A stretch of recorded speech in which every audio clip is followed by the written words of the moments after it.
আসসালামু আলাইকুম প্রিয় শিক্ষার্থীরা, কেমন আছো তোমরা সবাই? উদ্ভাস একাডেমিক এবং অ্যাডমিশন কেয়ার কর্তৃক আয়োজিত অষ্টম শ্রেণীর একাডেমিক প্রোগ্রামের বাংলা ভার্সনের আজকের ক্লাসে তোমাদের সঙ্গে আছে আমি নূর মোহাম্মদ শাহেদ। পড়াশোনা করছি ঢাকা মেডিকেল কলেজে। তো তোমরা কারা কারা ক্লাসে আছো একটু কমেন্টে জানিয়ে দাও। তো আমি কমেন্ট বক্সে দেখতে পাচ্ছি সবাই সালাম দিয়েছো, তো যারা সালাম দিয়েছো সবাইকে ওয়ালাইকুম আসসালাম। আমি আলহামদুলিল্লাহ ভালো আছি। তোমরা কেমন আছো সেটা একটু কমেন্টে জানাও। তো প্রথমেই দেখতে পাচ্ছি একটা কমেন্ট চোখে পড়লো, সৌভিক অনেক কষ্ট নিয়ে লিখেছে যে ভাইয়া অনেকদিন ধরে আমার কমেন্টে রিপ্লাই দেন না। তো ওকে সৌভিক, কেমন আছো তুমি? এরপর দেখতে পাচ্ছি রাকা, লাবিব, সাজিদ, জান্নাত, তাবাসসুম, আরিনা, আকাশ, তানজিম। আচ্ছা, মাইশা একটা কোশ্চেন করেছে, আপনি যখন ক্লাস নেন তখন আরেকজন ভাইয়া কি সেখানে থাকে যিনি টিচার? না, আসলে সবসময় থাকে না, কখনো কখনো অন্য ভাইয়ারা ক্লাস আগে পরে শেষ হয়ে গেলে তখন আমরা দেখা সাক্ষাৎ করি আর কি, চলে আসে ভাইয়ারা। তো আমিও যাই, ভাইয়ারাও আসে, এরকম। এরপর জান্নাত, রাফি, শায়ান, জাইবুল আরাবি, প্রত্যয়, সাজিদ, সোলাইমান, মালিহা, প্রাপ্তি। ওকে ওকে, তোমরা অনেকেই আছো, তো যারা এখনো জয়েন করনি তারা দ্রুত একটু জয়েন করে ফেলো। আর তোমরা একই সঙ্গে আমাকে ঠিকঠাক মতো দেখতে এবং শুনতে পাচ্ছ কিনা এটাও একটু কমেন্টে জানিয়ে দিও, ঠিক আছে? ওকে, ঠিক আছে। এখন আমরা আসো আস্তে আস্তে একটু শুরু করে ফেলি। সেটা ওকে, আমি আলহামদুলিল্লাহ ভালো আছি, সবকিছু ঠিকঠাক ক্লিয়ার আলহামদুলিল্লাহ। তো আজকে ক্লাসে আমরা হোমওয়ার্কটা তাহলে একটু দেখে ফেলি। দেখো, আমরা আজকে একটা নতুন অধ্যায় স্টার্ট করব। দেখো, সমন্বয় নিঃসরণ। একটু লক্ষ্য করো এখানে আমরা সমন্বয় নিঃসরণ চ্যাপ্টারটা না, আসলে আমরা তার পরবর্তী অধ্যায় যেটা রেচন, সেটা স্টার্ট করব, ঠিক আছে? আচ্ছা, তো দেখো, এই সমন্বয় নিঃসরণের ক্ষেত্রে তোমাদের বইয়ে কি রেচন আলাদা? আচ্ছা, একই চ্যাপ্টারের অন্তর্ভুক্ত থাকতে পারে। তো দেখো, এই সমন্বয় নিঃসরণের যে রেচন যে টপিকগুলো আছে সেটা নিয়ে আমরা কথা বলবো। তার আগে যদি একটু দেখি, সেটা গত ক্লাসের হোমওয়ার্কটা কি ছিল। দেখো, প্রশ্নে বলা ছিল যে আরমান মনোযোগ সহকারে বই পড়ছিল, হঠাৎ তার বাম হাতের ওপর একটি মশা বসলো। হঠাৎ তার বাম হাতের ওপর একটি মশা বসলো, সেই বই হতে চোখ না সরিয়ে এসে কি করলো, হাতটি দিয়ে মশাকে তাড়িয়ে দিল। তো এটা প্রতিবর্তী ক্রিয়া, বুঝতেই পারছি। তো বলেছিল উদ্দীপকে উল্লিখিত ঘটনায় সংঘটিত স্নায়বিক কার্যক্রমের চিহ্নিত চিত্র অঙ্কন করো। কি বলেছে? চিহ্নিত চিত্র অঙ্কন করতে বলেছিল, তাই না? তো তোমরা অনেকেই দেখলাম চিহ্নিত চিত্র অঙ্কন করেছো, অনেকেরটা চমৎকার হয়েছে, পারফেক্ট হয়েছে, আসলে খুবই, আমি কয়েকজনের খাতা দেখে খুবই মুগ্ধ হয়ে গিয়েছি আসলে। আর অনেকেরটাই মোটামুটি হয়েছে, তোমরা চেষ্টা করেছো, এজন্য তোমাদেরকে ধন্যবাদ।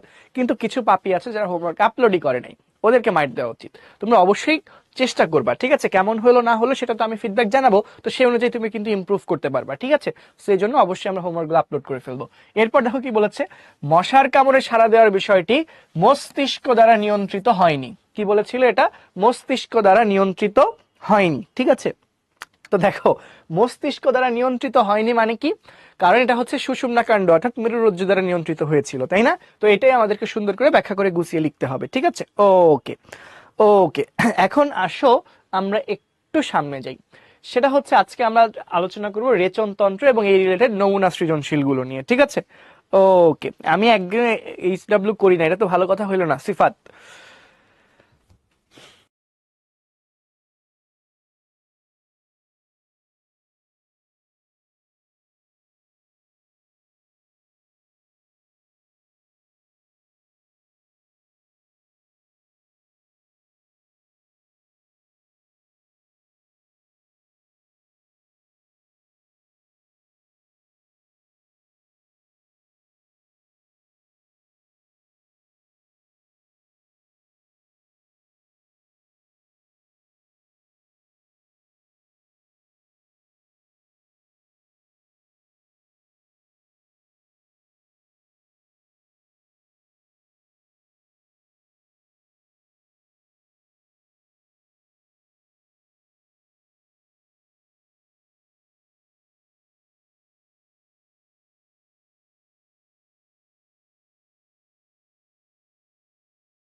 ঠিক আছে, ওকে। আচ্ছা, হ্যাঁ এই যে আমি আছি আছি সুবাহ, যাই নাই, আছি। ঠিক আছে, ওকে তালহা, হ্যাঁ তোমার মেসেজ দেখতে পাচ্ছি। ক্লাস দেখা যায় না, হ্যাঁ এখন দেখা যাবে। ঠিক আছে, ওকে। সার্ভার প্রবলেম না, এখন সব ঠিকঠাক আছে। ওকে ওকে ওকে। আদিব ভাইয়ার সময় আপনি ছিলেন দেখছি আপনাকে। আচ্ছা হ্যাঁ, আদিব ভাইয়ার সময় তো ছিলাম আর কি, তো দেখা হয়েছিল আর কি। আপনি একটি কাজ করিতে পারেন, সেটি হচ্ছে আপলোড করলে আপনি বাড়ির কাজগুলো দেখে 1 থেকে 10 জনকে কি ভালো নাম উল্লেখ করা যেতে পারে। ঠিক আছে, ওকে ওকে ওকে। আচ্ছা ঠিক আছে, আসো স্টার্ট করি। দেখো এখন দেখো, আমরা যেখানে ছিলাম হোমওয়ার্ক দেখছিলাম, তাই না? আচ্ছা, এখন আজকের লেকচার যেটা আমরা স্টার্ট করবো সেটা হচ্ছে রেচনতন্ত্র। তো রেচনতন্ত্র বুঝতে গেলে রেচন বলতে আমরা আসলে কি বুঝি সেটা বোঝা দরকার। এই যেখানে লিখছে রেচনতন্ত্র, রেচন, রেচন পদার্থ। ঠিক আছে, তো তার আগে আমি তোমাদেরকে অন্য কিছু কথা বলি। রেচনতন্ত্র, রেচন, এই সে এইগুলো নিয়ে বলার আগে আমি তোমাদেরকে কিছু কথাবার্তা বলি। সেটা হচ্ছে কিছু, আমরা কি কথা বলবো দেখো, আমাদেরকে বুঝতে হবে প্রথমে বিপাক বলতে আমরা আসলে কি বুঝি। What do you mean by বিপাক? বিপাক জিনিসটা আসলে কি তোমরা কি জানো? তোমরা কি জানো বিপাক বলতে আমরা কি বুঝি? আমাদের দেহে বেঁচে থাকার জন্য যত রকমের জৈব রাসায়নিক ক্রিয়া বিক্রিয়া সংঘটিত হয় তাদেরকে একসঙ্গে বলা হয় বিপাক। আমাদের দেহে বেঁচে থাকার জন্য যত ধরনের জৈব রাসায়নিক ক্রিয়া বিক্রিয়া হয় তাদেরকেই বলা হয় বিপাক। ইংরেজিতে আমরা কি বলি? মেটাবলিজম। কি বলি? মেটাবলিজম। তো এই বিপাক বা মেটাবলিজমের ফলে, এই বিপাক বা মেটাবলিজম দুই রকমের আছে। কয় রকমের আছে? দুই রকমের। একটাকে আমরা বলছি গঠনমূলক বিপাক, একটাকে আমরা বলি গঠনমূলক বিপাক, আরেকটাকে আমরা বলি ধ্বংসাত্মক বিপাক। তো গঠনমূলক বিপাকে কি হবে? কোনো না কোনো জিনিস তৈরি হবে, ঠিক আছে, যেটাকে অনেকে আবার ইংরেজিতে বলে হচ্ছে অ্যানাবলিজম। ইংরেজিতে এটাকে কি বলে? অ্যানাবলিজম বলে। ঠিক আছে, আরেকটা আছে হচ্ছে ধ্বংসাত্মক বিপাক, যেটাকে ইংরেজিতে বলে ক্যাটাবলিজম। ইংরেজিতে কি বলে? ক্যাটাবলিজম। তো এই ধ্বংসাত্মক বিপাক বা ক্যাটাবলিজমের ফলে, যেটার আরেকটা নাম হচ্ছে এই, এটার আরেকটা নাম হচ্ছে অপচিতিমূলক বিপাক। এটার আরেকটা নাম অপচিতিমূলক বিপাক। তো এই ধ্বংসাত্মক বিপাকের ফলে আমাদের দেহে কিছু বর্জ্য পদার্থ তৈরি হয়, বিভিন্ন রকম বর্জ্য পদার্থ তৈরি হয়। এই সকল বর্জ্য পদার্থের ভেতরে কিছু বর্জ্য পদার্থ আছে যাদের মধ্যে নাইট্রোজেন আছে। যাদের মধ্যে কি আছে? নাইট্রোজেন আছে। এদেরকে আমরা কি বলি? নাইট্রোজেন ঘটিত বর্জ্য পদার্থ। এদেরকে আমরা কি বলি? নাইট্রোজেন ঘটিত বর্জ্য পদার্থ। তো যে প্রক্রিয়ায় দেহ থেকে এই নাইট্রোজেন ঘটিত বর্জ্য পদার্থ বের হয়ে যায় সেই প্রক্রিয়াকেই আমরা বলি রেচন। সেই প্রক্রিয়াকে আমরা কি বলি? রেচন। ঠিক আছে, ওকে। খাদ্য পরিপাক হয়ে যে ছোট ছোট দানা আকারে পুষ্টি উপাদান ও ক্ষতিকর দানা রেচন তন্ত্রের মাধ্যমে বের হয়ে যায়। এইরকম না আসলে, ঠিক লামিম, তোমার কনসেপ্টটা মানে বোঝানোর জন্য তুমি এভাবে বলতে পারো, বাট নট অ্যাকচুয়ালি এরকম। আমি বুঝিয়ে বলছি। ওকে ওকে। খুশবু, ওয়ালাইকুম আসসালাম। আচ্ছা, মুজাহিদ ফেসবুক আইডি নাই, কোনো সমস্যা নাই, আমরা তো ক্লাসে হোমওয়ার্কের সলিউশন দিয়েই দিচ্ছি, সো প্রবলেম হবে না। ঠিক আছে, ওকে, তুমি এখনই স্প্যামিং থামাও। এরপর হচ্ছে সব পড়েছে, এখন মনে হচ্ছে রিভাইজ করছি। চমৎকার রামিসা। জীবদেহে যে সকল জৈব রাসায়নিক ক্রিয়া বিক্রিয়া সম্পন্ন হয় সেগুলোকে ক্ষুদ্র বিপাক বলা হয়ে থাকে, মেটাবলিজম। জি রামিসা, চমৎকার লিখেছো তুমি, যে জীবদেহে যে সকল জৈব রাসায়নিক ক্রিয়া বিক্রিয়া সম্পন্ন হয় সেগুলোকে ক্ষুদ্র কি বলা হয়? বিপাক বলা হয়। ঠিক আছে, তো এখন দেখো, এই যে তোমার বিপাক দুই প্রকার বলেছিলাম না, একটা হচ্ছে গঠনমূলক বিপাক, আরেকটাকে আমরা বলছি ধ্বংসাত্মক বিপাক। একটাকে কি বলছি? গঠনমূলক বিপাক, আরেকটাকে আমরা কি বলছি? ধ্বংসাত্মক বিপাক। যেটা ধ্বংসাত্মক বিপাক, যার আরেকটা অপচিতিমূলক বিপাক, এই ধ্বংসাত্মক বিপাকের ফলে যে নাইট্রোজেন ঘটিত বর্জ্য পদার্থ তৈরি হচ্ছে সেটা দেহ থেকে বের করে দেওয়ার প্রক্রিয়াকে আমরা কি বলি? অপসারণ করার প্রক্রিয়াকে আমরা কি বলি? রেচন বলি। তো দেখো, রেচনের সংজ্ঞাটা যদি আমরা এখন একটু লক্ষ্য করি, দেখো কি বলেছে রেচন। কি বলেছে? বিপাকের ফলে, দেখো কি বলেছে? বিপাকের ফলে দেহে উৎপন্ন বর্জ্য পদার্থ নিষ্কাশনের মানে ত্যাগ করার প্রক্রিয়াকেই বলা হয় রেচন। কথা ক্লিয়ার? দেখো বিপাকের সংজ্ঞাটা কি? আমাদের দেহে যত রকম জৈব রাসায়নিক ক্রিয়া বিক্রিয়া সম্পন্ন হয় তাদেরকে তাদেরকে একত্রে বলা হয় বিপাক। ঠিক আছে, আমাদের দেহে যত রকম জৈব রাসায়নিক ক্রিয়া বিক্রিয়া সম্পন্ন হয় এদেরকে একত্রে কি বলে? বিপাক বলে। ঠিক আছে, এখন দেখো, এই যে অভিলেখে ওর মেসেজ দেখি না কেন। আচ্ছা, এখন দেখো, এই যে অনেকে আবার অতি আগ্রহী যে ফেসবুকে ফলো ব্যাক দেই না কেন, এই সেই। দেখো, ফেসবুক অত্যন্ত পার্সোনাল জিনিস, তো ফেসবুকে আসলে খুব বেশি অ্যাটাচ না থাকাই ভালো। ঠিক আছে, ওকে। এখন আসো একটু সামনে যাই। দেখো, বিপাকের ফলে দেহে উৎপন্ন বর্জ্য পদার্থ নিষ্কাশনের প্রক্রিয়াকে আমরা কি বলি? রেচন বলি। ঠিক আছে, তাহলে বিপাকটা ক্লিয়ার হয়েছে। আমাদের দেহে যত রকম ক্রিয়া বিক্রিয়া সম্পন্ন হয় তাকে আমরা বলি বিপাক। আর বিপাক প্রক্রিয়া যে সকল বর্জ্য পদার্থ তৈরি হয়, সেই বর্জ্য পদার্থ দেহ থেকে নিষ্কাশন মানে বের করে দেওয়ার প্রক্রিয়াকে বলা হয় রেচন। আর যে তন্ত্রের মাধ্যমে রেচন সম্পন্ন হবে সেই তন্ত্রকেই বলা হয় রেচন তন্ত্র। যে তন্ত্রের মাধ্যমে রেচন প্রক্রিয়া সম্পন্ন হবে তাকেই আমরা কি বলবো? রেচন তন্ত্র বলবো। ঠিক আছে, তো দেখো কি বলেছে, দেখো যে তন্ত্রের মাধ্যমে দেহের বিভিন্ন বিপাকীয় বর্জ্য বাইরে নিষ্কাশন হয় মানে বাইরে বের করে দেওয়া হয়, সেই তন্ত্রটাকেই বলা হয় রেচন তন্ত্র। কথা ক্লিয়ার? ওকে, এখন একটু লক্ষ্য করো রেচন পদার্থ কি কি আছে। রেচন পদার্থ কি কি হতে পারে? দেখো, রেচন পদার্থ বলতে আমরা কি বুঝি? এই যে বিপাক প্রক্রিয়ার ফলে যে বর্জ্যগুলা তৈরি হয়েছে না, নাইট্রোজেন ঘটিত বর্জ্য পদার্থ, এই নাইট্রোজেন ঘটিত বর্জ্য পদার্থগুলাই মূলত রেচন পদার্থ। দেখো কি বলেছে, যে সকল পদার্থ দেহের জন্য ক্ষতিকর এবং অপ্রয়োজনীয়, দেহের জন্য ক্ষতিকর এবং অপ্রয়োজনীয় তাদেরকেই বলা হচ্ছে কি? রেচন পদার্থ। তাদেরকেই বলা হচ্ছে কি? রেচন পদার্থ। কথা ক্লিয়ার? যদি ক্লিয়ার হয়ে থাকে তাহলে একটু সি লিখো, তাহলে একটু সি লিখো। ঠিক আছে, ওকে। সব শেষে আবার রিপিট করেন ভাইয়া, আমি এখন লাইভে ঢুকেছি। আচ্ছা ঠিক আছে, রিপিট করবো, অসুবিধা নাই। আচ্ছা, যারা বুঝতে পেরেছে চমৎকার, সবাই বুঝে গেছে, জোস, খুবই ভালো খুবই ভালো খুবই ভালো। ওকে, তাহলে ফাইনালি একবার একটু বলি। দেখো, আমাদের দেহে যত রকম জৈব রাসায়নিক ক্রিয়া বিক্রিয়া সম্পন্ন হয় তাকে আমরা বলি বিপাক। আর বিপাক প্রক্রিয়া দুই রকম হতে পারে, একটা গঠনমূলক বিপাক আর একটা ধ্বংসাত্মক বিপাক। তো ধ্বংসাত্মক বিপাক বা অপচিতিমূলক বিপাকের ফলে নাইট্রোজেন ঘটিত বিভিন্ন বর্জ্য পদার্থ তৈরি হয়। তো বিপাক প্রক্রিয়ায় উৎপন্ন এই সকল বর্জ্য পদার্থ দেহ থেকে নিষ্কাশনের বা ত্যাগ করে দেওয়ার প্রসেসকেই বলা হচ্ছে কি? রেচন। আর যে তন্ত্রের মাধ্যমে রেচন সম্পন্ন হচ্ছে তাকে বলছি রেচন তন্ত্র। আর এই বর্জ্যগুলো, অর্থাৎ যে বর্জ্যগুলো দেহের জন্য ক্ষতিকর অপ্রয়োজনীয়, তারাই হচ্ছে কি? রেচন পদার্থ। মানে নাইট্রোজেন ঘটিত বর্জ্য পদার্থগুলো কেমন হয়? দেহের জন্য ক্ষতিকর এবং অপ্রয়োজনীয়, তাদেরকে বলা হচ্ছে রেচন পদার্থ। তো দেখো, এই যে ছবিতে রেচন তন্ত্রের একটা ছবি দিয়েছে, তো আমি এটা তোমাদের একটু সহজ করে এঁকে দেখাই দিচ্ছি। ঠিক আছে, দেখো, আমাদের রেচন তন্ত্রের প্রধান অঙ্গ হচ্ছে কিডনি। আমাদের রেচন তন্ত্রের প্রধান অঙ্গ হচ্ছে একজোড়া কিডনি। ঠিক আছে, তো এটা ধরে নাও হচ্ছে একটা কিডনি, এটা ধরে নাও হচ্ছে আরেকটা কিডনি। ঠিক আছে, দুইটা কিডনি। এরপর হচ্ছে এই দুই কিডনির ভেতরে তৈরি হবে মূত্র, কিডনির ভেতরে তৈরি হয় মূত্র। তো এই কিডনি থেকে মূত্র নিয়ে বের হয়ে আসছে একটা নালী যার নাম ইউরেটার। আবার এই কিডনি থেকেও মূত্র নিয়ে বের হয়ে আসছে আরেকটা নালী, এটার নামও কি? ইউরেটার। তো এই যে দুইটা ইউরেটার নামক নালী মূত্র নিয়ে আসছে একটা থলিতে। কোথায় মূত্র নিয়ে আসছে? একটা থলিতে।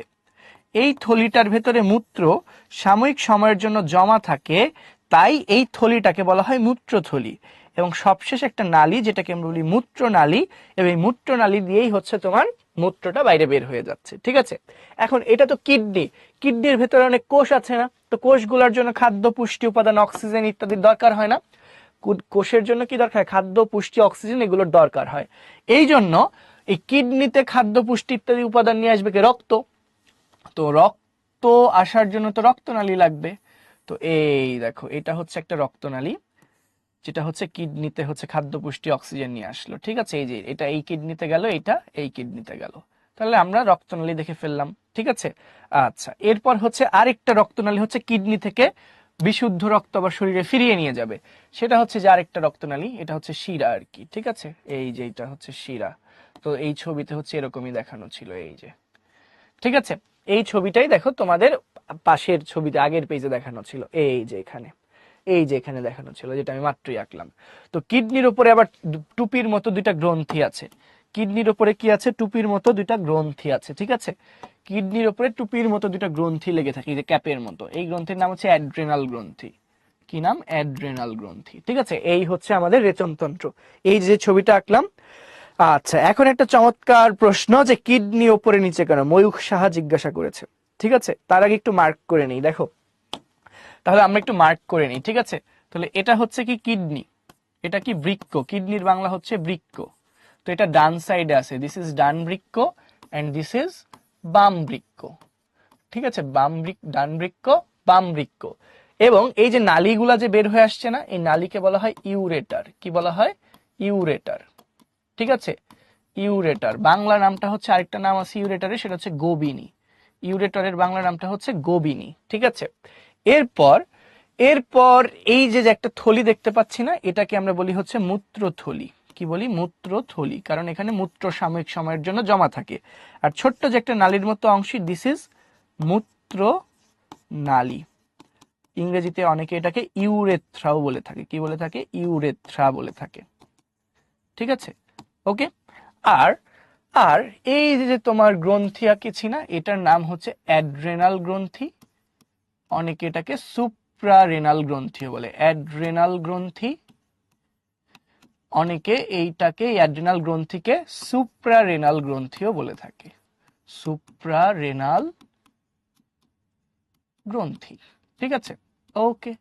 তো এখন তোমাদের প্রশ্ন হচ্ছে, আর এই দুইটা জিনিস কি, যে রক্তের বাহিকার মতো যে এঁকেছি, এই নীল যেটা দেখতে পাচ্ছ এটা হচ্ছে রেনাল ধমনী।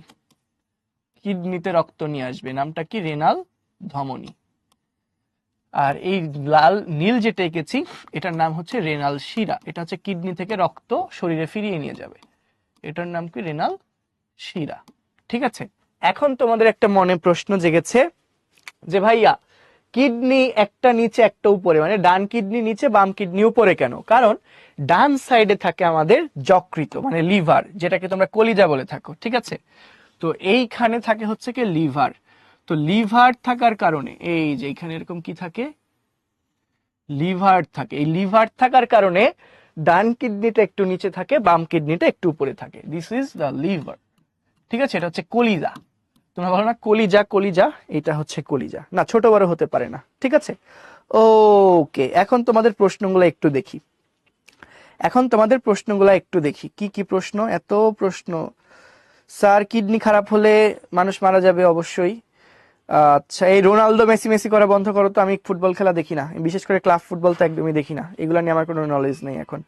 ভাই আপনার আর্ট করাটা সুন্দর, তোমরাও পারবা ইনশাল্লাহ। ঠিক আছে, ওকে। আমার কমেন্ট পড়েন না, স্যানো স্যানো স্যানো, সি এস এন ও না, কে কি এন ও, কেন? ঠিক আছে, সি এন ও, চ্যানো চ্যানো চ্যানো লিখে তো এরকম ভুলভাল কমেন্ট করলে কি পড়বো বলো? আকাশ পাগলামি করে না। ঠিক আছে, ওকে। হ্যাঁ, ছবিটা অবশ্যই আঁকতে হবে, এই ছবি আঁকা শিখতে হবে। ঠিক আছে, এই যে আগের পেজে যে ছবিটা দেখতে পাচ্ছ না, এটা আঁকলেই চলবে। ওকে, এই যে এটাই আমি এখন ইজি করে এঁকেছি, আরেকবার আঁকবো, সমস্যা নেই। অ্যাড্রেনাল গ্রন্থিকে তোমাদের বইয়ে সরেয়া জফলা দিয়ে লেখা অথবা এ দিয়ে লেখা একই কথা, ইংরেজি বানান হচ্ছে এ। এই এ জিনিসটাকে তুমি বাংলাতে এভাবেও লিখতে পারো, আবার এভাবেও লিখতে পারো, যা মন চাই লিখো, কোনো সমস্যা নেই। ধমনী শিরার পার্থক্য আমরা পড়াবো, আজকে না তবে। ঠিক আছে, ওকে ওকে। বৃক্ক মানে কিডনি, জি। ওকে ওকে ওকে, আর কোনো প্রশ্ন আছে কিনা দেখি দেখি দেখি। আচ্ছা, ওকে। কিডনি থেকে রক্ত ফেরত যাবে কেন?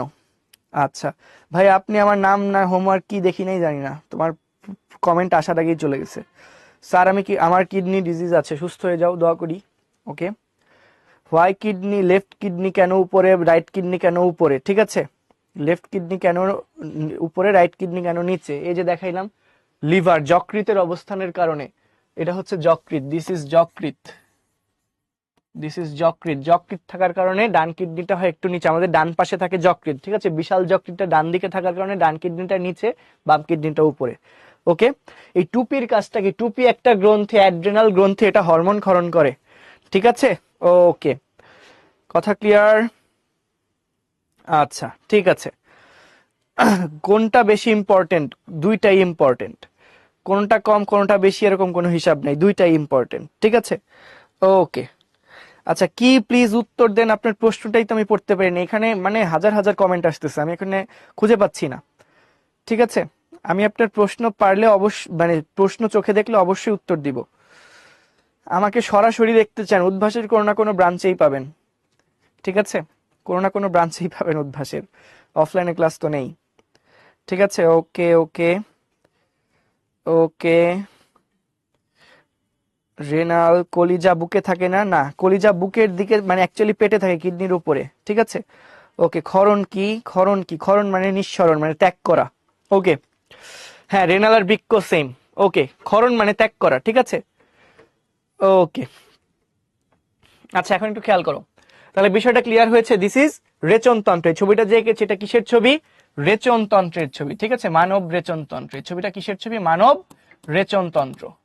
তাহলে তোমাদের জন্য ছবি আঁকাটা আরেকবার একটু দেখাবো, সবাই মনোযোগ দিয়ে খেয়াল করো, সবাই মনোযোগ দিয়ে খেয়াল করো। দেখো, আমি যদি আরেকবার একটু আঁকি, কমলা রঙে আঁকলাম ধরো কিডনি, তুমি কিভাবে আঁকবা? এই যে, আরে হইল না তো, হইল না, দেখো এই যে, এই যে এটা ধরো একটা কিডনি দিলা, একটু উপরে গিয়ে তুমি কি করবা, আরেকটা কিডনি এঁকে ফেললা, দুটা কিডনি হয়ে গেল।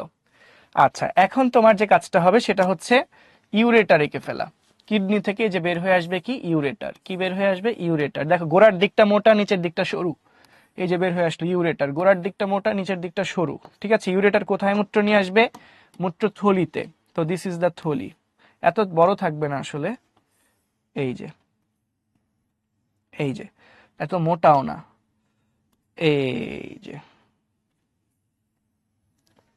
ঠিক আছে, এই যে হইল।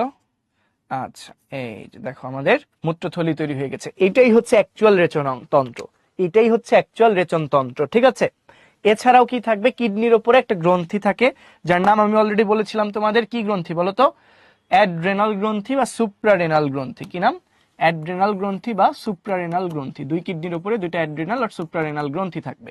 আচ্ছা, আর এরপর তুমি ধমনী শিরা চাইলে দেখাই দিতে পারো, ওইটা অপশনাল। ঠিক আছে, তবে দেখাই দেওয়াটা বেটার, এই শিরা ধমনী দেখাই দেওয়াটা বেটার। তো ধরো আমি যদি হচ্ছে ধমনীটা ধরো আগে আঁকলাম, ধরো এইখান থেকে এইভাবে দেখানোটা হচ্ছে সুন্দর, ইজি হয়।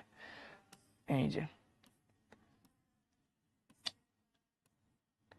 ঠিক আছে, ধরো এই যে, ঠিক আছে,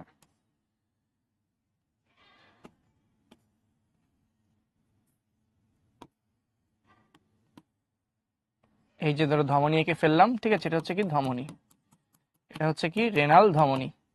আর এখানে ধরো এঁকে ফেললাম শিরা, আরেকটা কালার দিয়ে আমি দেখাইতে পারি শিরা। ঠিক আছে, এই যে শিরা ধরো এই যে পেছন দিয়ে ব্লাড নিয়ে যাবে, এখান দিয়ে ঢুকেছে, এই যে এখান দিয়ে ঢুকেছে। ঠিক আছে, এখন এটা তো তুমি পুরোপুরি দেখাইতে পারবে না, এই যে পেছন দিয়ে ধরো আছে শিরা। ঠিক আছে, পেছন দিয়ে ধরো আছে শিরা। এই তো এইভাবে এঁকে দেখাইলেই হবে। কথা ক্লিয়ার? কারো যদি এখন কিছু প্রশ্ন থাকে কমেন্টে জানাতে পারো। হ্যাঁ, এক্সামে আঁকতে হবে। ঠিক আছে, মানুষের শরীরে দুইটা কিডনি থাকে, তাহলে একটা কিডনি যদি বের করে ফেলে আরেকটা কাজ করতে পারবে, সমস্যা নেই। ঠিক আছে, না আমি আসলে নীলফামারীতে কখনো ক্লাস নেই, যাই নেই। ওকে, হ্যাঁ, দাঁড়িয়ে পানি খাইলে কিডনিতে সমস্যা হয়, কারণ ডিরেক্ট পানিটা তুমি যখন মানে ডিরেক্ট যখন পানিটা খাচ্ছ এখন একটু প্রেশার পড়ে আসলে। ঠিক আছে, দাঁড়াই খাইলে একটু প্রেশার পড়ে। হ্যাঁ, কাকতারু আঁকাইছি বলতে পারো। ঠিক আছে, ওকে, এটা যদি ক্লিয়ার হয়ে থাকে তাহলে আসো আমরা হচ্ছে একটু কিছু ডিটেইলস কথাবার্তা পড়ে ফেলি। দেখো, বিভিন্ন ধরনের রেচন অঙ্গ এবং রেচন পদার্থ নিয়ে কথা বলি। আমাদের শরীরে কি কি রেচন অঙ্গ আছে যদি একটু দেখি। আমাদের শরীরের প্রধান রেচন অঙ্গ হচ্ছে বৃক্ক, এটা হচ্ছে প্রধান রেচন অঙ্গ। মানব দেহের প্রধান রেচন অঙ্গ হচ্ছে বৃক্ক। এছাড়াও আছে কি ফুসফুস, আছে ত্বক বা চামড়া। তো কিডনি থেকে বের হয় কি রেচন পদার্থ হিসেবে? বের হয় মূত্র। ফুসফুস থেকে বের হয় নিঃশ্বাসের বায়ু মানে কার্বন ডাই অক্সাইড। আর ত্বক থেকে বের হবে কি ঘাম, এবং এছাড়াও লবণ জাতীয় যেসব ক্ষতিকর পদার্থ আছে সেগুলো বের হয়ে যাবে। ঠিক আছে, ওকে, এটা আমাদের খুব ইজি। তাহলে প্রধান রেচন অঙ্গ হচ্ছে কিডনি মানে বৃক্ক, এছাড়াও ফুসফুস, ত্বক এগুলোও হতে পারে। ত্বক দিয়ে বের হবে ঘাম, ত্বক দিয়ে বের হবে কি ঘাম আর লবণ জাতীয় পদার্থ, ফুসফুস দিয়ে বের হবে নিঃশ্বাস বায়ু। ওকে, এখন কিডনির উপরের বস্তুটা দেখো, বলে দিয়েছিলাম এই যে উপরের বস্তু অ্যাড্রেনাল গ্রন্থি বা সুপ্রারেনাল গ্রন্থি। ঠিক আছে, আচ্ছা, এখন একটু সামনে যাই। দেখো, ফার্স্টে ঘাম নিয়ে কথা বলেছে, ঘর্ম বা ঘাম। ঠিক আছে, ত্বকের লোমকূপ থেকে, ত্বকের লোমকূপ দিয়ে ঘাম বের হয়। হোয়াট ইজ লোমকূপ? আসো একটু বুঝে দেখি। ধরে নাও এটা হচ্ছে ত্বক, তো ত্বকের ভেতরে এরকম গর্ত থাকে। ঠিক আছে, এই যে এরকম গর্ত থাকে, এই গর্তের ভেতর থেকে কি বের হয় বলতো? এই গর্তের ভেতর থেকেই হচ্ছে এরকম এই যে লোম বের হয়ে থাকে, যে আমাদের যে লোমটা থাকে না, লোম কিন্তু যে গর্তের ভেতর থেকেই বের হয়ে থাকে। ঠিক আছে, এই লোমের যে গোড়া এটাকে বলা হচ্ছে কি লোমকূপ। এই জায়গাটাকেই বলা হচ্ছে কি বলতো? লোমকূপ। দিস ইজ দা লোমকূপ। ঠিক আছে, এই লোমকূপের ভেতরেই কি থাকে? বর্জ্য পদার্থ আকারে তৈরি হয় কি ঘাম। এই লোমকূপের ভেতরে কি অবস্থান করে? ঘাম অবস্থান করে। অর্থাৎ যখন আমরা ঘামি তখন এই ছিদ্রটা দিয়েই হচ্ছে ঘাম বের হয়ে আসে। কি বের হয়ে আসে? ঘাম বের হয়ে আসবে। ঠিক আছে, ওকে, হ্যাঁ, অ্যাড্রেনাল গ্ল্যান্ড হরমোন তৈরি করে আজমাইন, অ্যাড্রেনাল গ্ল্যান্ড হরমোন তৈরি করবে। আচ্ছা, ঘাম লবণাক্ত হয় কেন? কারণ ঘামের ভেতরে যে ক্ষতিকর লবণগুলা দ্রবীভূত থাকে, ঘামের সাথে লবণগুলাও মিশে থাকে। ঠিক আছে, হোয়াট ইজ পরিপাক? একজন শহীদ হয়ে যাচ্ছে আকাশ, পরিপাককে জিজ্ঞাসা করতে করতে পরিপাক কি জিজ্ঞাসা করতে করতে শহীদ হয়ে যাচ্ছে। আচ্ছা মুজাহিদ শুনো, আমরা যারা উদ্ভাসে ক্লাস নেই, শুধু আমি না, আমি সহ উদ্ভাসের যত টিচার আছে আমরা সবাই শুধুমাত্র উদ্ভাসেই পড়াই, মানে উদ্ভাস উন্মেষ, অ্যাডমিশন আর academic, engineering admission, varsity admission আর একাডেমিক পড়াশোনার জন্য হচ্ছে আমরা নামটা দিয়েছি উদ্ভাস, আর মেডিকেল অ্যাডমিশনের জন্য আমরা নামটা দিয়েছি উন্মেষ। তো তোমরা যে যেসব ভাইয়াদের ক্লাস দেখো, ভাইয়া আপনাদের ক্লাস করো দেখো, আমরা শুধুমাত্র উদ্ভাস উন্মেষেই পড়াই, এর বাইরে অন্য কোথাও আমাদের কোনো কানেক্টিভিটি নেই, ঠিক আছে? এটা একটু মাথায় রাখবা। ওকে, ঘাম এখানে কিভাবে তৈরি হয়? ঘাম তৈরির প্রক্রিয়াটা আলাদা, ঠিক আছে? তো আমাদের এই ত্বকের নিচে হচ্ছে এরকমই ঘামগুলা তৈরি হচ্ছে, এই ঘামটা হচ্ছে পরে বাষ্প আকারে বের হয়ে যাচ্ছে, বাষ্প আকারে এই ঘামটা বের হয়। বাষ্প আকারে ঘাম বের হওয়ার পরে বাইরের তো তাপমাত্রা হচ্ছে তুলনামূলক কম, ঠিক আছে? কম তাপমাত্রার কারণে এই বাষ্পটা তরল হয়ে যায়, এই জন্য আমরা হচ্ছে পিঠে হাত দিলে ভেজা ভেজা দেখতে পাই, ঠিক আছে? হ্যাঁ, মানব দেহে কতগুলো লোমকূপ আছে এরকম কোনো হিসাব নাই। তোমার গায়ে কতগুলো লোম আছে তার কি কোনো হিসাব আছে? নাই। তো এই জন্য লোমকূপ কয়টা আছে এটারও হিসাব নেই। দেখো, ঘাম প্রথমে বের হয় বাষ্প আকারে, পরে সেটা পানিতে পরিণত হয়, ঠিক আছে?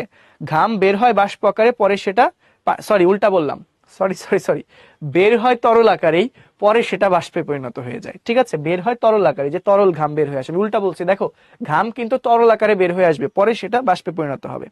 ওকে, এটা যদি ক্লিয়ার হয়ে থাকে ঘামের বিষয়টা দেখো, তাহলে ঘামের উপাদান কি? পানি, লবণ, সামান্য কার্বন ডাই অক্সাইড এবং অন্যান্য ক্ষতিকর পদার্থ। দেখো ঘামে লবণ আছে, এই জন্য ঘামে হচ্ছে লবণাক্ত লাগে, ঠিক আছে? ওকে, কারো ঘাম বেশি হয় কারো ঘাম কম হয়, এটা তার বিপাক ক্রিয়ার উপর নির্ভর করে, ঠিক আছে? তার বিপাক ক্রিয়া ও আরো কিছু হরমোনাল ক্রিয়ার উপর নির্ভর করে। আচ্ছা, আসলে লোম না থাকলে হচ্ছে তোমার জীবাণু দ্বারা সংক্রমিত হওয়ার একটা সুযোগ আছে, ঠিক আছে? মানে এটা প্রতিরক্ষা যখন পড়াবো তখন তোমাদেরকে বলবো, দেহের রোগ প্রতিরোধ ব্যবস্থা যখন পড়াবো তখন বলে দিব। আসো একটু সামনে যাই। মূত্র, মূত্র দেখো শেষ পর্যন্ত তোমাদেরকে এখন এই মূত্র নিয়েও পড়াশোনা করা লাগতেছে, ঠিক আছে? তো দেখো মূত্রের ব্যাপারটা কি। কিডনি যেটা আছে, বৃক্ক, এই বৃক্ককে মূত্র তৈরির কারখানা বলা হয়। কি বলা হয়? কিডনিকে মূত্র তৈরির কারখানা বলা হয়, ঠিক আছে? কিডনি হচ্ছে ছাঁকনির মতো কাজ করে। দেখো রক্ত, এই রক্তের ভেতরে শুধু যে রক্তকণিকা এবং রক্তরস এগুলাই থাকে তা না, বিভিন্ন ধরনের বর্জ্য পদার্থও থাকে। কি থাকে? বর্জ্য পদার্থও থাকে, ঠিক আছে? রক্ত এবং বর্জ্য পদার্থ কোথায় যায়? এই রক্ত এবং বর্জ্য পদার্থ একসাথে ভাসতে ভাসতে কোথায় যায় জানো? এই রক্ত এবং বর্জ্য পদার্থ যায় হচ্ছে কিডনিতে। কোথায় চলে যায়? কিডনিতে চলে যায়, অর্থাৎ বৃক্কে চলে যায়। এবং বৃক্ক কি করে? এটাকে ছেঁকে ফেলে, ফিল্ট্রেশন করে, এটা তো ছাঁকন যন্ত্র। ফিল্টার করার পর যেটা রক্ত, এই বিশুদ্ধ রক্ত কোথায় চলে যাবে? বিশুদ্ধ রক্ত দেহে থেকে যাবে, ঠিক আছে? এবং যে বর্জ্য পদার্থ যেটা আছে, এই বর্জ্য পদার্থ যেটা আছে সেটা কিন্তু দেহ থেকে বের হয়ে যাবে। বর্জ্য পদার্থ যেটা আছে সেটা কি হয়ে যাবে? বের হয়ে যাবে, বের হবে, দেহ থেকে বের হবে, অর্থাৎ মূত্র তৈরি করে ফেলবে। কিভাবে বর্জ্য পদার্থ মূত্র তৈরি করবে? এই বর্জ্য পদার্থই পরিণত হবে কিসে? মূত্র তৈরি করে ফেলবে। তার মানে রক্তকে ছেঁকে ফেলার পর দেখো বিশুদ্ধ রক্ত, ঠিক আছে? তাহলে দেখো রক্ত আর বর্জ্য পদার্থ গেল কোথায়? কিডনিতে। কিডনিতে যাওয়ার পর বিশুদ্ধ রক্ত দেহে থেকে গেল, কিন্তু যে বর্জ্য পদার্থ যেটা ছিল সেটা মূত্র আকারে দেহ থেকে বের হয়ে গেল, ঠিক আছে? আচ্ছা, আমরা যখন কোনো কিছু খাওয়ার পর পানি খাই, সেই পানিগুলো কি খাবারকে ভাসিয়ে রাখে? দেখেন, পানি খাবারকে আসলে ভাসিয়ে রাখে না, পাকস্থলীতে পানি যায়, এরপরে পানিটা পাকস্থলী থেকে চাহিদা অনুযায়ী দেহের বিভিন্ন স্থানে ছড়িয়ে পড়ে, এমনকি রক্তেও চলে আসে। আর খাদ্য পরিপাকের জন্য যতটুকু পানি দরকার সেটা কিন্তু পাকস্থলীতে থেকে যায়, ঠিক আছে? ওকে, মূত্র হলুদ হয় কেন ভাইয়া? চমৎকার একটা প্রশ্ন। মূত্রের ভেতরে ইউরিক্রোম নামক একটা রঞ্জক পদার্থ আছে। নামটা কি? ইউরিক্রোম, ঠিক আছে? ইউরিক্রোম নামক একটা রঞ্জক পদার্থ আছে, একটা পিগমেন্ট আছে। এই ইউরিক্রোম নামক পিগমেন্ট থাকার কারণে মূত্রের রংটা হলুদ হয়, ঠিক আছে? ওকে ওকে, ঘাম বেশি হলেও ভালো না কম হলেও ভালো, এটা তোমার শরীরের অবস্থার উপর নির্ভর করতেছে, ঠিক আছে? ওকে, আচ্ছা তোমরা এত মানে যখন বোঝানোর সময় যদি তোমরা কোশ্চেন করে রাখো, মানে এখানে একের পর এক কেউ মানে কমেন্ট করা থামাচ্ছে না, সেম কোশ্চেন হাজারবার করে রাখতেছে, কোনোটাই এই জন্য ভালো মতো পড়তে পারতেছি না। একটু থামো, কমেন্ট করা অফ করো, আমি বোঝানো শেষ করি, তারপর তোমরা প্রশ্ন করো, ঠিক আছে? ওকে, এখন শোনো, মূত্র লবণাক্ত কেন বোকা? মূত্রে লবণ থাকে তাই মূত্র লবণাক্ত। আর তার চেয়ে মজার কথা, তুমি কি মূত্র খেয়ে দেখছো যে মূত্র লবণাক্ত? তোমার কে বলছে? তুমি এটা জানলা কেমনে বলো তো? আচ্ছা আসো সামনে যাই। হ্যাঁ লবণাক্ত ঠিক আছে, কারণ এর মধ্যে লবণও সামান্য পরিমাণে থাকে, কিন্তু হচ্ছে তো এই টেস্ট তো তোমার জানার কথা না, তাই না? আচ্ছা আসো একটু সামনে যাই।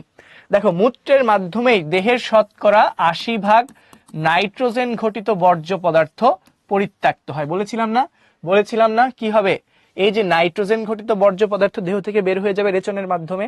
তো এটাই দেখো বলা হইলো যে মূত্রের মাধ্যমে শতকরা 80% নাইট্রোজেন ঘটিত বর্জ্য পদার্থ দেহ থেকে বের হয়ে যাবে। ঠিক আছে, মূত্র যদি লাল হয় তাহলে কি হবে? মূত্র লাল হওয়া খুবই খারাপ লক্ষণ।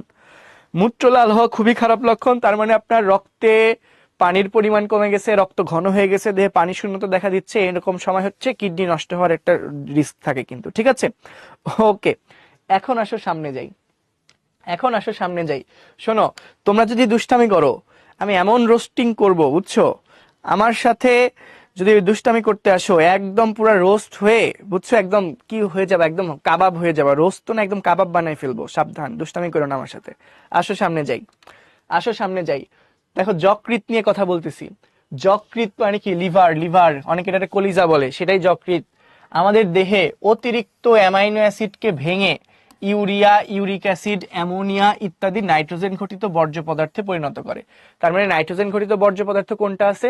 ইউরিয়া, ইউরিক অ্যাসিড, আর হচ্ছে কি তোমার হচ্ছে কি বললো এখানে, ইউরিয়া, ইউরিক অ্যাসিড, আর কি অ্যামোনিয়া। ঠিক আছে, তো যকৃতের ভেতরে কি তৈরি হবে? ইউরিয়া তৈরি হবে। ইউরিয়াও কিন্তু বর্জ্য। এই যে আমরা বারবার বলতেছি না, নাইট্রোজেন ঘটিত বর্জ্য, এই নাইট্রোজেন ঘটিত বর্জ্য কি কি আছে বলতো? ইউরিয়া, আছে ইউরিক অ্যাসিড, ইউরিক অ্যাসিড, তারপর কি অ্যামোনিয়া। ইউরিয়া, ইউরিক অ্যাসিড, এটার নাম হচ্ছে অ্যামোনিয়া। ঠিক আছে, অ্যামোনিয়া, এই জিনিসগুলা তৈরি হবে। ঠিক আছে, ইউরিয়া, ইউরিক অ্যাসিড, অ্যামোনিয়া, এই নাইট্রোজেন ঘটিত বর্জ্য পদার্থগুলা কোথায় তৈরি হবে? যকৃতে তৈরি হবে। ঠিক আছে, এরপর সেটা কিডনির মধ্য দিয়ে ছেকে মূত্র আকারে বের হয়ে যাবে। ওকে, মূত্র হোয়াইট হওয়া অবশ্যই ভালো।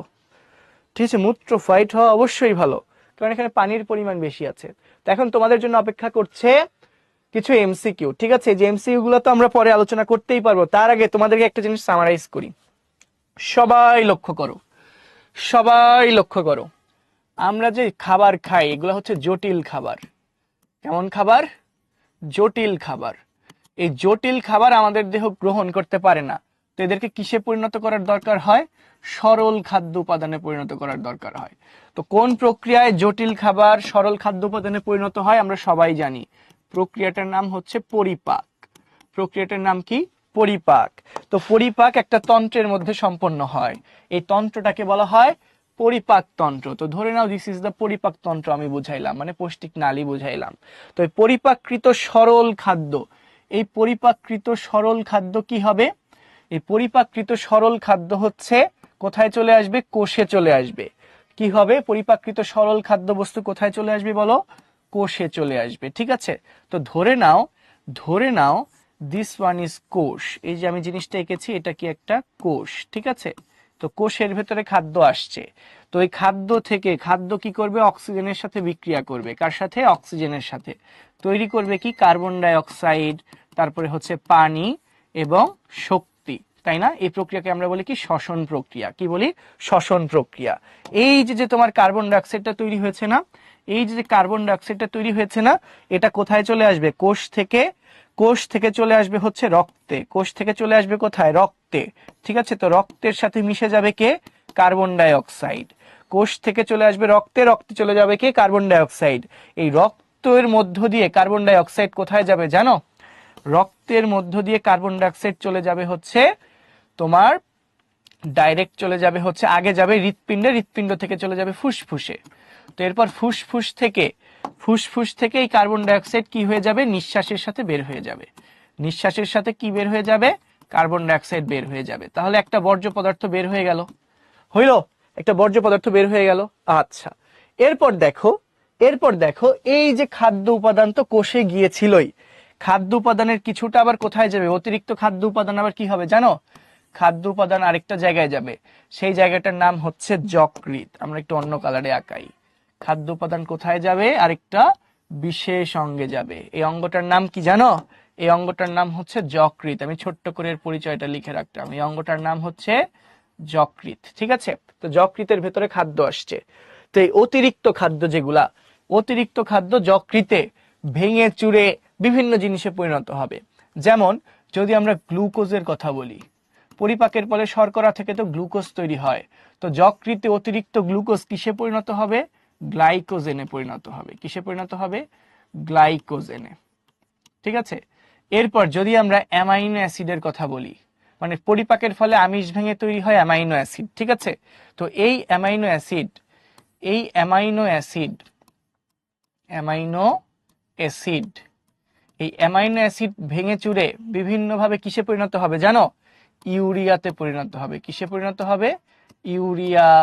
তারপরে আরেকটা যৌগ নাম হচ্ছে অর্নিথিন, এসবে পরিণত হবে। ইউরিয়া, অর্নিথিন এসবে পরিণত হবে। তো যেটা হচ্ছে যে ইউরিয়া, যেটা হচ্ছে ইউরিয়া, এই ইউরিয়া কি করবে জানো? ইউরিয়া কি করবে?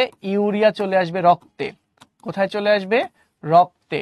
তো রক্ত আর ইউরিয়া, রক্ত আর ইউরিয়া চলে যাবে কিডনিতে। কোথায় চলে যাবে? কিডনিতে চলে যাবে। এই রক্ত আর ইউরিয়া একসঙ্গে চলে যাবে কোথায়?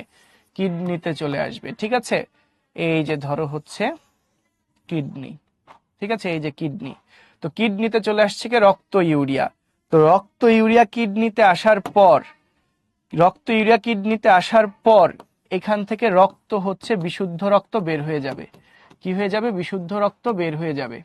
ঠিক আছে, আর যেটা হচ্ছে বর্জ্য পদার্থ মানে ইউরিয়া, এই বর্জ্য পদার্থ এই যে ইউরেটারের মধ্য দিয়ে মূত্রথলিতে চলে যাবে। ইউরেটারের মধ্য দিয়ে মূত্রথলিতে চলে যাবে। তাহলে আজকের ক্লাসে আমরা যত যা বললাম সেটার সামারাইজিং কথা হচ্ছে এইটা। এটার সামারাইজিং কথা হচ্ছে এইটা। হ্যাঁ, ইউরিয়া সার। ঠিক আছে, আচ্ছা, থুতনির ইংরেজি চিন। আসেন এখন শুরু থেকে শেষটা একটু বলি আপনাদেরকে।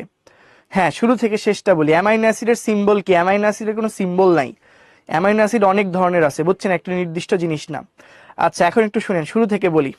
দেখেন, জটিল খাদ্য থেকে পরিপাক প্রক্রিয়ায় সরল খাদ্য তৈরি হলো, সেগুলো কোষে আসবে। কোষে এসে শ্বসন প্রক্রিয়ায় শক্তি কার্বন ডাইঅক্সাইড তৈরি করবে। এই কার্বন ডাইঅক্সাইড রক্তের মাধ্যমে ফুসফুসে যায়, ফুসফুস থেকে আবার নিঃশ্বাসের সাথে আমরা কার্বন ডাইঅক্সাইড বের করে দিচ্ছি। গেল।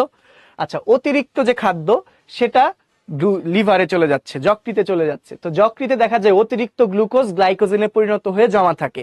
অতিরিক্ত অ্যামাইনো অ্যাসিড ভেঙে যায়, ভেঙে গিয়ে বিভিন্ন উপাদান তৈরি করে।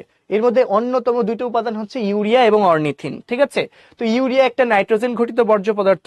ইউরিয়ার মধ্যে নাইট্রোজেন আছে। তো এই নাইট্রোজেন ঘটিত বর্জ্য পদার্থ ইউরিয়া রক্তের সাথে মিশে যায়। ইউরিয়া রক্তের সাথে মিশে কোথায় চলে আসে? কিডনিতে চলে আসে। কিডনি তো রক্তকে ছেঁকে ফেলে, ছেঁকে বিশুদ্ধ রক্তটাকে আবার দেহে ফেরত পাঠায় দেয়। আর যে ইউরিয়া সহ অন্যান্য যে বর্জ্য আছে সেগুলাকে মূত্রথলির ভেতর দিয়ে এই ইউরেটারের ভেতর দিয়ে মূত্রথলিতে পাঠায় দেয়। এরপর মূত্রথলিতে কিছু সময় জমা থাকে মূত্র। এরপর যখন বেশি ভরে ভরে যায় তখন মূত্র ত্যাগের ইচ্ছা জাগে, আমরা হিসু করে দিই, শেষ, মূত্র ত্যাগ করে দিই। ঠিক আছে, কথা ক্লিয়ার? হ্যাঁ, মূত্র তৈরিরও রাসায়নিক বিক্রিয়া আছে। ওকে ওকে ওকে ওকে। গাছে মূত্র ত্যাগ করলে যে গাছ ইউরিয়া সার পেয়ে যাবে ব্যাপারটা এরকম না। আপনার যত টানে ইউরিয়া আছে তার চেয়ে বেশি আর অন্যান্য ক্ষতিকর উপাদান আছে, এতে গাছের আরো ক্ষতি হয়ে যাবে। তো সব পেট ব্যথার কারণে কিডনি না, পেট বিভিন্ন কারণে ব্যথা হইতে পারে। ঠিক আছে, ওকে। আসেন ফাইনালি একটু আপনাদের কুইজগুলো আমরা একটু দেখে ফেলি। দেখেন কি বলেছে, যে তানজিম সে লম্বা একটা দৌড় দিল, দৌড় শেষে সে হাঁপাতে লাগলো। তো সে বড় বড় শ্বাস নিচ্ছিল এবং একই সাথে ঘামতেও লাগলো। তো শ্বাস এবং ঘামের সাথে তানজিমের দেহ থেকে কোন বর্জ্য পদার্থ ত্যাগ হচ্ছিল? দেখেন, শ্বাসের সাথে ত্যাগ হচ্ছিল কার্বন ডাইঅক্সাইড, আর হচ্ছে ঘামের সাথে ত্যাগ হচ্ছিল অক্সিজেন। কিন্তু মজার কথা হচ্ছে ঘামের সাথে কিন্তু কার্বন ডাইঅক্সাইডও যাচ্ছিল। দেখেন তো, একটু মনে করে দেখি। দেখেন তো, যখন আমরা ঘাম পড়িয়েছিলাম ঘামের মধ্যে সামান্য কার্বন ডাইঅক্সাইড থাকে না? ঘামের মধ্যে কিন্তু সামান্য কার্বন ডাইঅক্সাইড থাকে। আর নিঃশ্বাসের সাথে তো আবার এই যে নিঃশ্বাসের সাথে দেখেন এই যে তোমার ফুসফুস দিয়ে তো কার্বন ডাইঅক্সাইড যাই। তাহলে দেখো, এই যে তানজিম শ্বাস এবং ঘামের মধ্য দিয়ে তার কোন বর্জ্য পদার্থ বের হয়ে যাচ্ছিল? Carbon dioxide. কোনটা আনসার হবে? ক, কার্বন ডাইঅক্সাইড। ঠিক আছে, হ্যাঁ, তোমরা অনেকেই সঠিক উত্তর দিয়েছো। এই যে পূর্ণতা, জান্নাত, নিহাল, ফাইরোজ, প্রত্যাশা, জাভিদ, জান্নাত, মাইশা। ওকে ওকে, জোস, চমৎকার। পরের প্রশ্নটা দেখি, তানজিমের নিঃশ্বাসের বায়ুতে কি কি আছে? তানজিমের নিঃশ্বাসের বায়ুতে কার্বন ডাইঅক্সাইড তো অবশ্যই আছে, আর আছে জলীয় বাষ্প। আনসার হচ্ছে 1 আর 3, অ্যামোনিয়া তো থাকবে না। তাহলে আনসার হচ্ছে 1 আর 3। সো কারেক্ট আনসার ইজ খ। Correct answer is B. Yes, Maisha, Zishan, Sabid, Abdullah, Simrin, Sahita, Raka, Tanjim. ওকে, চমৎকার। এখন আপনাদের জন্য আছে কুইজ। সবাই আগে মনোযোগ দিয়ে কুইজটা দেখেন, আমরা আগেই লঞ্চ করছি না। দেখেন, নিচের কোনটি রেচন তন্ত্রের অঙ্গ? আজকের একমাত্র কুইজ, খুবই ইজি কোশ্চেন, আনসার করে ফেলো। এটা যদি 100% পারেন আপনারা, আমরা এবার লঞ্চ করে দিচ্ছি। দেখো তোমরা আনসার করো, কেউ ভুল করো না ভাই, ঠান্ডা মাথায় আনসার করো। মানুষের তো একটা কিডনি নিয়েও বাঁচে, তাহলে দুইটা কিডনি কেন থাকে? তো আল্লাহ দিছে দুইটা কিডনি যাতে তুমি স্বাভাবিক মতো স্মুথলি কাজ কমপ্লিট করতে পারো। যে একটা কিডনি দিয়ে বাঁচে তার কিন্তু অবশ্যই কিছু না কিছু কমপ্লিকেশন হয়, সে খুব আরাম করে থাকে না। আচ্ছা জাভেদ, ইনশাল্লাহ কখনো সাভার ব্রাঞ্চে ক্লাস নিলে তো অবশ্যই জানানো হবে তোমাদেরকে, ঠিক আছে? তো আমি হচ্ছে আপাতত প্রায় প্রায় শান্তিনগর ব্রাঞ্চে যাই উইকলি। তো তোমরা যারা শান্তিনগর ব্রাঞ্চে পরীক্ষা টরীক্ষা দাও তাদের সঙ্গে দেখা হওয়ার একটা সুযোগ আছে। ফার্মগেটেও যাই, সুযোগ আছে। আর শুক্রবারে হচ্ছে ওই উদ্ভাসিত মুখ আছে, ঠিক আছে? তো এই উদ্ভাসিত মুখে তোমাদের যে যে ভাইয়া পুরো এবার এসএসসি পরীক্ষা দিচ্ছে, তো ওদের জন্য একটা কম্পিটিশন হবে, কুইজ মানে এমসিকিউ কম্পিটিশন। তো এটাতে হচ্ছে তোমাদের কোনো যদি আত্মীয় স্বজন বা বড় ভাই বোন কেউ এবার এসএসসি পরীক্ষা দিয়ে থাকে তারাও পার্টিসিপেট করতে পারবে, ওদেরকে বলে দিও। আর সেক্ষেত্রে যদি তোমরাও আসতে চাও, দেখা সাক্ষাৎ করে যেতে পারো। কোনো না কোনো ভাইয়া অবশ্যই কোনো না কোনো ব্রাঞ্চে যাবে। তো আমি হয়তো ইনশাল্লাহ রাজবাড়ী ব্রাঞ্চে যাব, ঠিক আছে? এবার উদ্ভাসিত মুখের সেমিনার নিতে হচ্ছে আমি।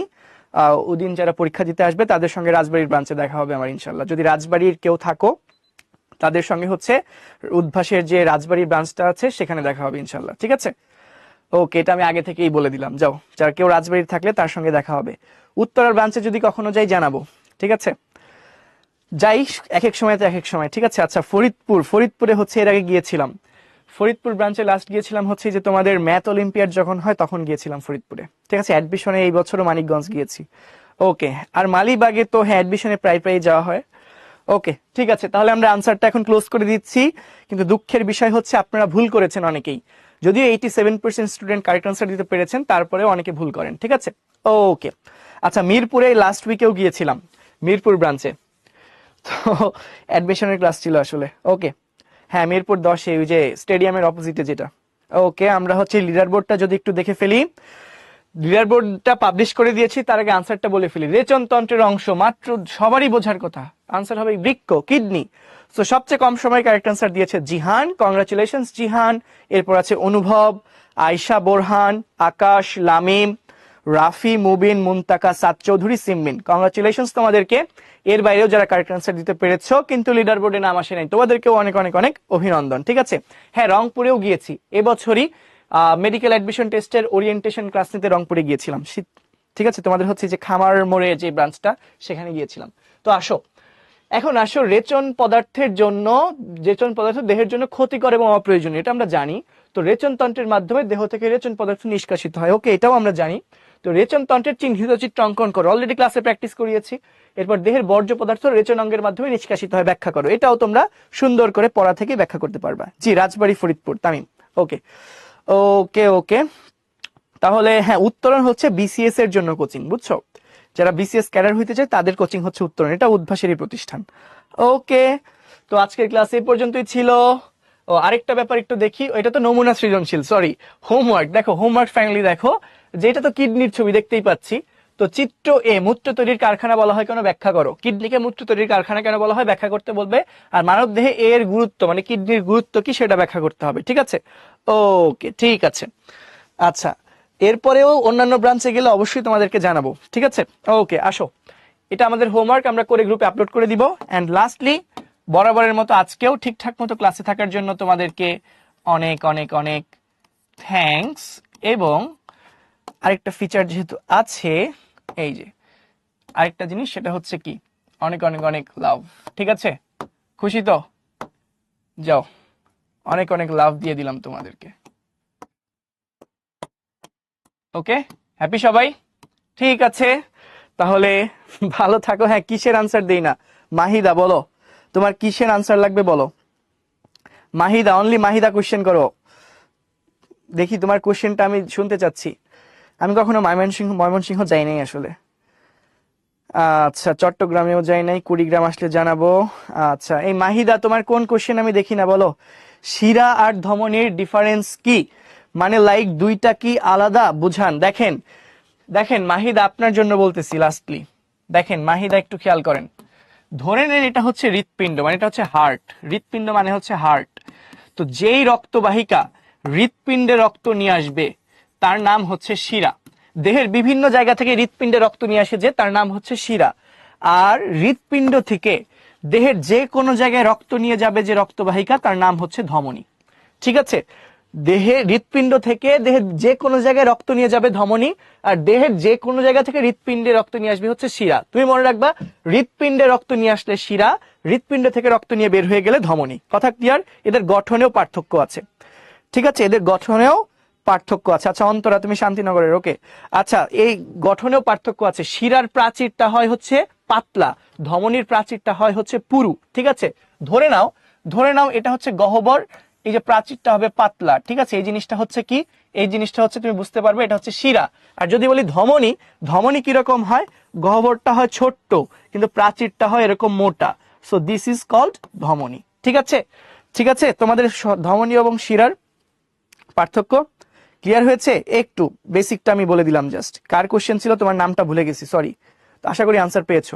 ঠিক আছে, ওকে, ঠিক আছে, সবাই ভালো থাকো, সুস্থ থাকো, উদ্ভাস উন্মেষের সঙ্গেই থাকো। তো ধমনী শিরা তো মনে থাকবে আশা করি। তো আজকের ক্লাস এ পর্যন্তই ছিল। আল্লাহ হাফেজ।